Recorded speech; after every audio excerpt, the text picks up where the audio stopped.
हसन भाई, मैं सोच रहा था इस अल्लाह सुब्हान तआला ने जो कुरान में फरमाया है ना कि तुम अगर मेजर गुनाहों से अपने आप को पाक रखो तो मुझे क्या पड़ी कि मैं तुम्हें मैं तुम्हारे सयाद जो हैं जो छोटे मोटे गुनाह हैं वो तुम्हें माफ़ कर दूंगा।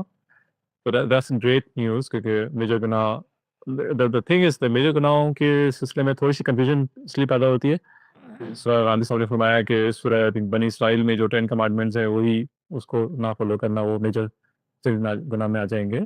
लेकिन अगर हम ट्रेडिशनल बुक्स को देखें स्कॉलर्स को तो फिर वो 70 लिस्ट 70 है उनके ना नज़दीक मेजर गुनाह आपका 20 है तो नज़र से गुजरे होंगे। तो इस बारे में आपका क्या कमेंट है? किस तरह से इंसान मुतयन करे कि भाई ये जो है ना सारे मेजर गुनाह हैं।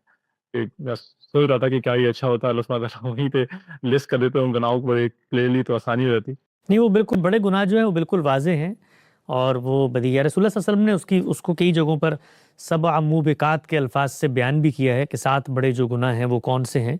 उसमें अल्लाह के साथ शिरक है, इसी तरीके से क़त्ल नाहक है, उसमें ज़िना शामिल है, उसमें किसी यतीम का माल यानी हक़ तलफ़ी शामिल है।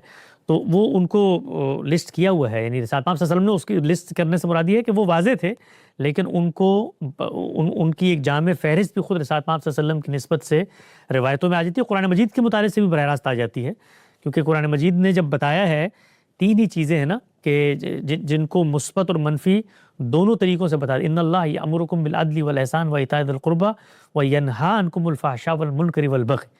तो अब इसके अंदर इन तीनों चीज़ों के अंदर ये जो दूसरी मनफी में बयान की हैं फ़हशा और बग़ी और मुनकर, इनके अंदर वो तमाम चीज़ें शामिल हो जाती हैं। तो बड़े गुनाह जो हैं वो बिल्कुल वाज़े हैं। बड़े क्राइम्स क्या होते हैं, यानी आपने किसी इंसान के साथ कोई छोटी मोटी ज़्यादती कर दी, कोई अल्लाह ताला का हक़ कहीं पे तल्फ़ हो गया, कोई इबादत के अंदर कोताही हो गई, ये सब की सब अल्लाह के ऊपर जो हमारे ज़िम्मे काम थे उनके अंदर कोताही है। ये कोई जराइम का इर्तिकाब उस तरह से नहीं होता। इंसानों के मामले में हो जाता है लेकिन इंटेंसिटी उस दर्जे में नहीं होती कि जिसमें आप तौबा रुजू या नाबत ना कर सकें, या किसी की हक़ तलफ़ी उस दर्जे में नहीं होती।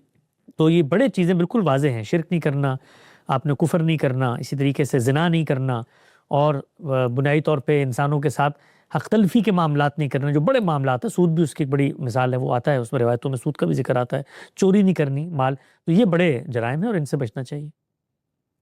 हसन भाई, आप तो कह रहे हैं वाज़ेह लेकिन इसमें बड़ी डिस्क्रिपेंसी अगर इस फर्स्ट मैं गूगल में एक सर्च करूँ ना 70 मेजर सिन्स इन इस्लाम तो 70 सिन्स हैं इनका लिस्ट आ जाता है। नहीं, वो तो किसी ने लिख के डाल दिए होंगे गूगल में, वो तो आपको आ जाएंगे। असल में तो ये है कि हमें ये देखना चाहिए ना कि अल्लाह या उसके पैगंबर ने किस तरह से डिफ़ाइन किया है। वो तो दुनिया के अंदर इतने इतने जराइम हैं, गुनाह हैं, इंसान अपनी ताद्दी से पैदा करता है, तो आप कहीं लिखेंगे किसी ने फ़हरिस्त बना के डाल दी होगी। लेकिन 6 या 7 बड़ी जो चीज़ें हैं वो तो यही हैं जो कुरान में भी ज़ेर बहस हैं और रसूल पाक सल्लल्लाहु अलैहि वसल्लम ने सबअ मूबिक़ात वाली हदीस में भी बयान कर दी। चलो।